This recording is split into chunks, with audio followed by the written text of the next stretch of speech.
नमस्कार, मेरे इस डिनर टॉक चैनल में आप लोगों का स्वागत है।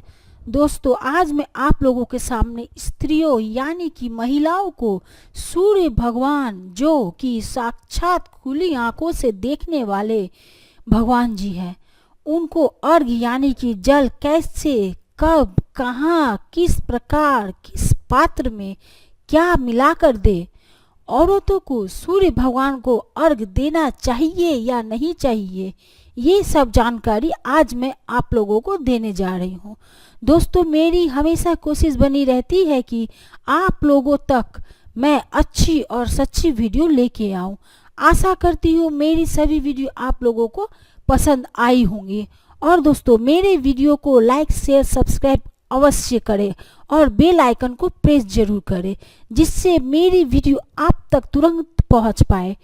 ये सब जानकारी मैं आप लोगों के सामने जो शास्त्रों में बताई गई है, सिर्फ और सिर्फ वही जानकारी आप लोगों को देने जा रही हूँ।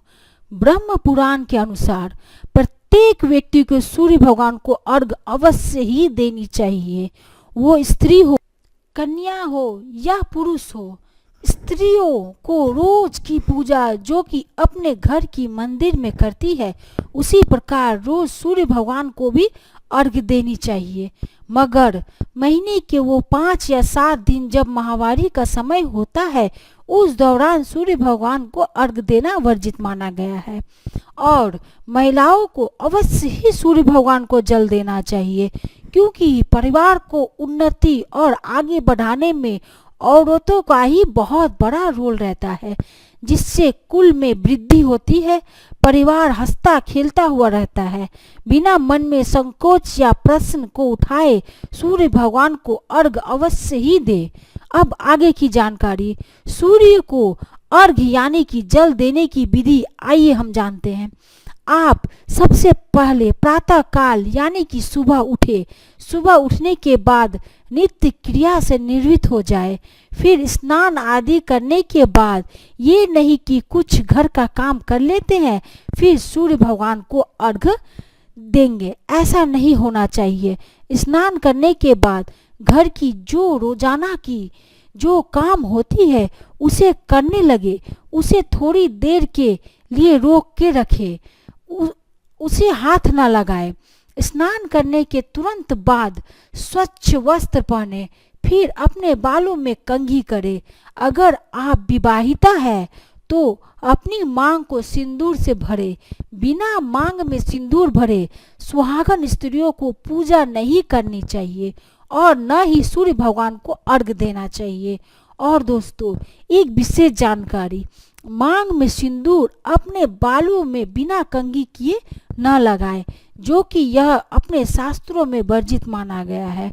अगर आपके बालों से पानी टपक रही है तो उसे पोंछ ले और अपने बालों को इस प्रकार गूंथ ले या बांध ले कि सूर्य भगवान को अर्घ देते समय या घर की पूजा करते समय आपके बालों से पानी न टपके।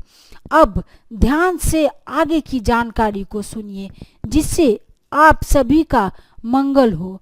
बिना धोए हुए वस्त्र को पहनकर भगवान की पूजन या सूर्य भगवान को अर्घ कदापि नहीं देनी चाहिए। किसी किसी को देखा जाता है कि पहना हुआ वस्त्र को फिर से पहनकर पूजा करने या सूर्य भगवान को अर्घ देते हैं, जो बिल्कुल गलत है। पूजन करते या सूर्य देव को अर्घ देते समय स्वच्छ एवं धोए हुए वस्त्र ही पहने। अब और आगे की विशेष जानकारी, गीले कपड़े यानी कि भीगी हुई कपड़ों में सूर्य भगवान को अर्घ बिल्कुल न दे, न ही घर में पूजा करे। हमेशा ही सूखे हुए कपड़े को पहनकर ही पूजा या सूर्य देव को अर्घ देने का विधान अपने शास्त्रों में बताया गया है। और आगे की जानकारी, सूर्य भगवान को अर्घ देते समय कभी भी भूल कर भी काले कपड़े को धारण न करे। काले कपड़े को पहनकर सूर्य देव को जल नहीं देना चाहिए। अब आगे की महत्वपूर्ण जानकारी, जो हमारे शास्त्रों में इसका वर्णन बहुत विस्तार रूप से बताया गया है कि स्त्री हो या पुरुष या बच्चे या कन्या, सभी इंसान को सूर्य देव को जल अवश्य ही देना चाहिए। मगर बात आती है कि वो पात्र कौन सा हो। तो दोस्तों, वो तांबे के पात्र यानी कि तांबे के लोटे से अर्घ देना चाहिए, जो कि 100% शुद्ध और सही मानी जाती है। अब आगे दोस्तों क्या करें वो जानिए। एक तांबे का लोटा ले ले, उसे अच्छी तरह से धो ले, उसके बाद उसमें शुद्ध जल डाले, उसमें फिर थोड़ी सी गंगा जल डाले और वह तांबे का पात्र आधा नहीं पूरी जल से भरी हुई होनी चाहिए। फिर आप उस पात्र में अक्षत या जौ डालें। इसे डालने से परिवार में सुख की प्राप्ति होती है। ऐसा सुख जो परिवार में दिन 2 गुना और रात 4 गुना बढ़ती जाती है। फिर इस जल से भरे हुए पात्र में दुर्वा डालें। इसे डालने से संतान के भाग्य में वृद्धि होती है। आपकी संतान का भाग्य उज्जवल होने से कोई नहीं रोक सकता। फिर इस जल से भरे पात्र में सिंदूर डालें।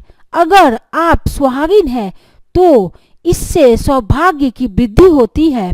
सूर्य भगवान को अर्घ देने के पात्र में लाल फूल अवश्य डालें, जिससे माता लक्ष्मी की कृपा दृष्टि आपके घर परिवार में हमेशा बनी रहती है।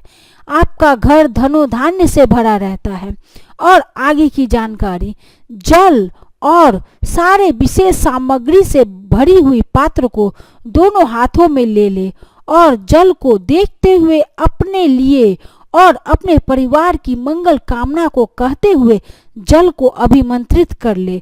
मगर उस समय एक विशेष बात का ध्यान रखें कि आपकी नाक से जो सांस बाहर निकल रही है वो जल को स्पर्श न करे और आपकी नाखून उस जल को स्पर्श न करे। लोटे को नीचे या फिर साइड से पकड़े। अपने अंगूठे को अपनी उंगली से सटने न दे, उसे हल्का सा हटा के रखे और फिर अभिमंत्रित किया हुआ जल को दोनों हाथों को ऊपर के तरफ यानी कि अपने सर के ऊपर आगे के तरफ से अर्घ दे। अर्घ देते समय महिलाओं को अपने सर में चुंदरी या दुपट्टा या फिर साड़ी का आंचल अवश्य ही रखना चाहिए। अर्घ देते समय अपने शरीर को थोड़ा सा झुका ले। और दोस्तों, सुबह के समय अगर आप सूर्य भगवान को अर्घ दे रहे हैं तो आपका मुंह पूर्व दिशा में होनी चाहिए यानी ईस्ट फेसिंग होनी चाहिए। अगर आप सूर्यास्त के समय अर्घ दे रहे हैं तो आपका मुख पश्चिम दिशा यानी कि वेस्ट फेसिंग होनी चाहिए। छठ के पर्व में यह दिशा हमेशा देखने को मिलती है। सूर्य भगवान को अर्घ देते समय महिलाएं हमेशा अपनी एड़ी को हल्का सा उठा के रखे। जल से भरी अभिमंत्रित किए हुए पात्र को एक बार में न चढ़ाए। उस जल को 3 बार में पूरी करे। हर बार में आप ओम सूर्याय नमः का जाप करें और जल दे और अपने स्थान पर दाहिनी तरफ से घूम जाए। फिर दूसरी बार भी उसी प्रकार ओम सूर्याय नमः का जाप करते हुए जल दे, फिर अपने स्थान पर घूम जाए। तीसरी बार भी आप ऐसा ही करें। आप चाहे तो ओम दिवाकराय नमः, ओम भास्कराय नमः, ओम मित्राय नमः, ओम भानुवे नमः, ओम आदित्याय नमः, इन 5 मंत्रों का जपते हुए भी सूर्य भगवान को अर्घ दे सकते हैं। और उसके बाद लोटे को रख दे और सूर्य देव को दोनों हाथ से प्रणाम करे। फिर अपने ही स्थान पे 3 या 7 बार अवश्य सूर्य देव को प्रणाम करते हुए परिक्रमा करे और अपना माथा जमीन पर अवश्य टेकते हुए सूर्य देव को प्रणाम करे और उस स्थान पे बैठकर या फिर अपने घर के मंदिर में आसन बिछाकर बैठ जाए। जहां आपकी सुविधा हो उस स्थान पे बैठकर कम से कम 5 मिनट सूर्य देव के उन 5 मंत्र का जाप करें। वैसे तो और भी कई सारे मंत्र हैं, मगर जो मैंने आप लोगों को ऊपर 5 मंत्र जो स्क्रीन पे दिखाई हैं उसका मंत्र ही काफी है। और अंत में जो जल थोड़ी सी बची हुई रहती है उसे अपने सर पे और दोनों आंखों के ऊपर लगाएं। लोटे में अंत में थोड़ी सी जल बची हुई है, उसी को आप लगाएं और पीछे के तरफ 2 या 3 कदम चले। तुरंत जल देते ही सूर्य देव को अपनी पीठ न दिखाएं।